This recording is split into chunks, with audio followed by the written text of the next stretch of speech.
ठीक वैसे ही जैसे वासना युक्त योगी का चित्त विषयों का संपर्क होने पर कामनाओं के उभार से भर जाता है।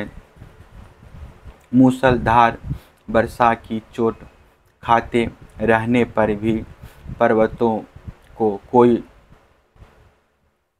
व्यथा नहीं होती थी, जैसे दुखों की भरमार होने पर भी उन पुरुषों को किसी प्रकार की व्यथा नहीं होती जिन्होंने अपना चित्त भगवान को ही समर्पित कर रखा है।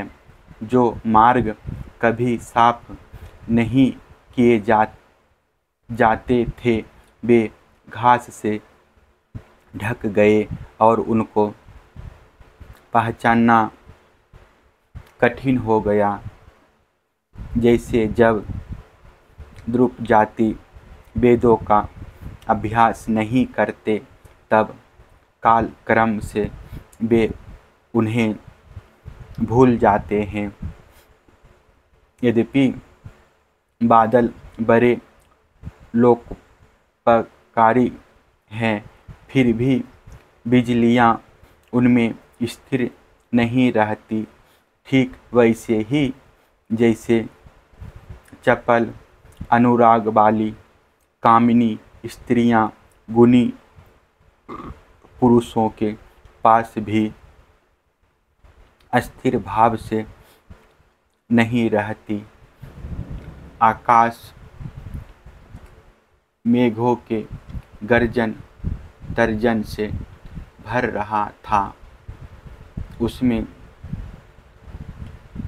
निर्गुण बिना डोरी के इंद्रधनुष की वैसी ही शोभा हुई जैसी सत्व रज आदि गुणों के क्षोभ से होने वाले विश्व के बखेरे में निर्गुण ब्रह्मा की, यद्यपि चंद्रमा की उज्ज्वल चांदनी से बादलों का पता चलता था, फिर भी उन बादलों ने ही चंद्रमा को ढककर शोभाहीन भी बना दिया था।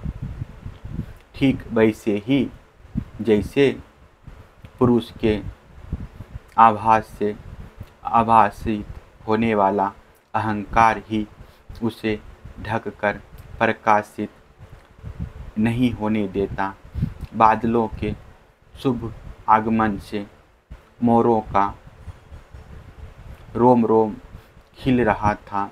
वे अपनी कुहक और नृत्य के द्वारा आनंदोत्सव मना रहे थे। ठीक वैसे ही जैसे गृहस्थी के जंजाल में फंसे हुए लोग जो अधिकतर तीनों तापों से जलते और घबराते रहते हैं, भगवान के भक्तों के शुभ आगमन से आनंद मग्न हो जाते हैं। जो वृक्ष जेठ आषाढ़ में सूख गए थे वे अब अपनी जड़ों से जल पीकर पत्ते फूल तथा डालियों से खूब सज धज गए। जैसे सकाम भाव से तपस्या करने वाले पहले तो दुर्बल हो जाते हैं, परंतु कामना पूरी होने पर मोटे तगड़े हो जाते हैं। परीक्षित, तालाबों के तट कांटे कीचड़ और जल के बहाव के कारण प्राय अशांत ही रहते थे, परंतु सारस एक क्षण के लिए भी उन्हें नहीं छोड़ते थे। जैसे अशुद्ध हृदय वाले विषयी पुरुष काम धंधों की झंझट से कभी छुटकारा नहीं पाते, फिर भी घरों में ही पड़े रहते हैं। वर्षा ऋतु में इंद्र की प्रेरणा से मूसलाधार वर्षा होती है। इससे नदियों के बांध और खेतों की मेरे टूट फूट जाती है। जैसे कलयुग में पखंडियों के तरह तरह के मिथ्या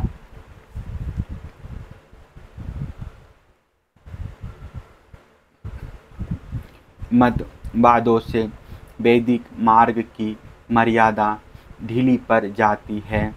वायु की प्रेरणा से घने बादल प्राणियों के लिए अमृतमय जल की वर्षा करने लगते हैं। जैसे ब्राह्मणों की प्रेरणा से धनी लोग समय समय पर दान के द्वारा प्रजा की अभिलाषाएं पूर्ण करते हैं।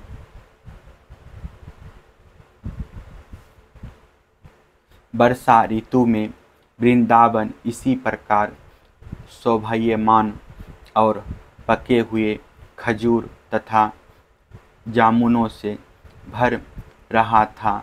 उसी वन में विहार करने के लिए श्याम और बलराम ने ग्वाल बाल और गौओं के साथ प्रवेश किया।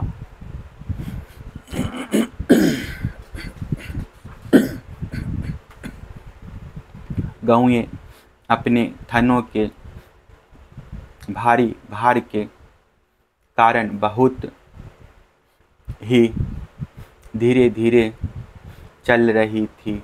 जब भगवान श्री कृष्ण उनका नाम लेकर पुकारते तब वे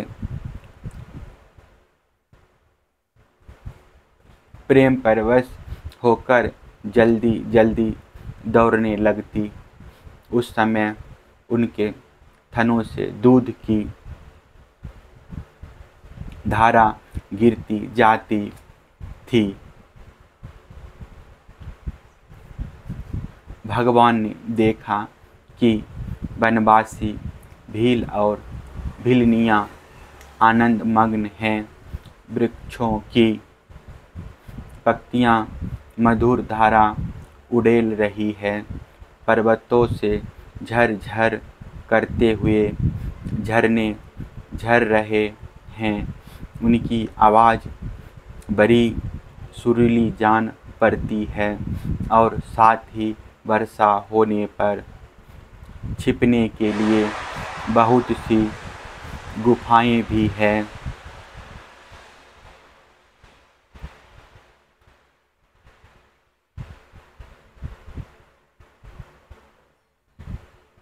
फिर दूसरा भाग में कहेंगे।